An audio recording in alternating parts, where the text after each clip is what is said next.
Big day on Tuesday in Charlotte. Hundreds of middle school kids getting a visit from Cam Newton, part of a school pride day that the starting quarterback of the Panthers took part in, putting the kids through their paces on football drills and other fun field day events. Cam getting into it right there. Afterwards, he met the media, and he was asked about guys like Andrew Luck, RG3, Colin Kaepernick having great success early in their careers and how he fits into that mix. If you're not getting better, you're getting forgotten. So, for this whole offseason, I've been challenging myself, one, to lose weight, two, to become not a stronger player, but a smarter player. And, that's one thing I've been focusing on with quarterback coach Ken Dorsey and offensive coordinator Mike Shula. And, those guys have been helping me progress in those different areas. Talk a little bit more about the man who is the franchise in Carolina these days, and we bring in Adam Schein from NFL.com. Adam, good to see you. You have some strong things to say about Cam Newton, and we're going to discuss those right now. For people who want to see more, they can go to NFL.com. You think it's not going to happen for Cam Newton and for Ron Rivera and this current regime in Carolina. Why? Well, Scott, a few things. I mean, you set up that Cam Newton sound, I thought, appropriately, talking about Cam and whether or not he's in that group, and I don't think he is. I don't think he's Andrew Luck. I don't think he's RG3. I don't think he's Russell Wilson. I don't think he's Colin Kaepernick. I wonder aloud if he's a winner. Now, why am I saying that? Look at the wins and the losses. Look at how he practices. Take a look at the fact that he has not been named a team captain. Look at the celebrations. Look at the press conferences. Look at how he's aloof. I thought Ron Rivera should have been fired at the end of the year. I thought it was time to hire a young, innovative offensive mind like a Mike McCoy or a Jay Gruden. I think that's the only chance that Carolina's going to have to maximize Cam Newton.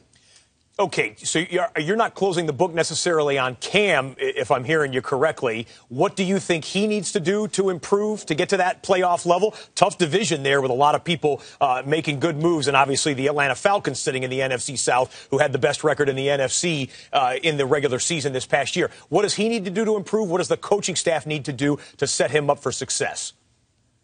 Well, Scott, I think that's a great set of questions, and let's go one by one. Number one, I think Cam Newton needs to be a better leader. I think that, you look at Cam Newton and how he celebrates on the NFL Network in that game against the Giants last year, when they're down big on the scoreboard. Yep.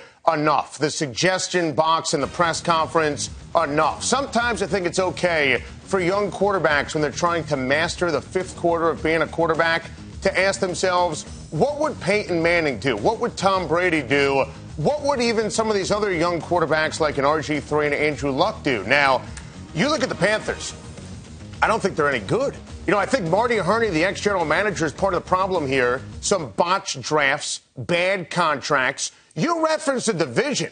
Atlanta, to me, is clearly the team to beat. Mm-hmm. The Saints are unequivocally, absolutely going to be back because of Sean Payton. I think a lot of people, myself included, thought the Saints would win 9, 10, 11 games, not miss a beat with Sean Payton suspended last year. Well, I was wrong. A lot of people were wrong. Sean Payton is the heart and soul of the New Orleans Saints. And I think the Bucs had a great offseason. Mark Dominic, Greg Schiano, they made a weakness a strength with the defensive backfield. With Golston, with Revis. They're going to get Nix and Joseph back on that offensive line. They can run the ball with authority. Still have questions about Josh Freeman, but you look at the Panther roster. There's not enough at receiver, not enough on the offensive line. There are some name running backs, but I don't see big-time running backs, guys you trust in the fourth quarter. I love Luke Kuechly. Voted for him for Defensive Rookie of the Year. He's a star. I like the draft. I thought Starr was a good draft pick. But there's still some holes. What's the identity of this defense? I thought it was a great opportunity with the new general manager, Dave Gettleman, who the Panthers smartly brought in from the Giants,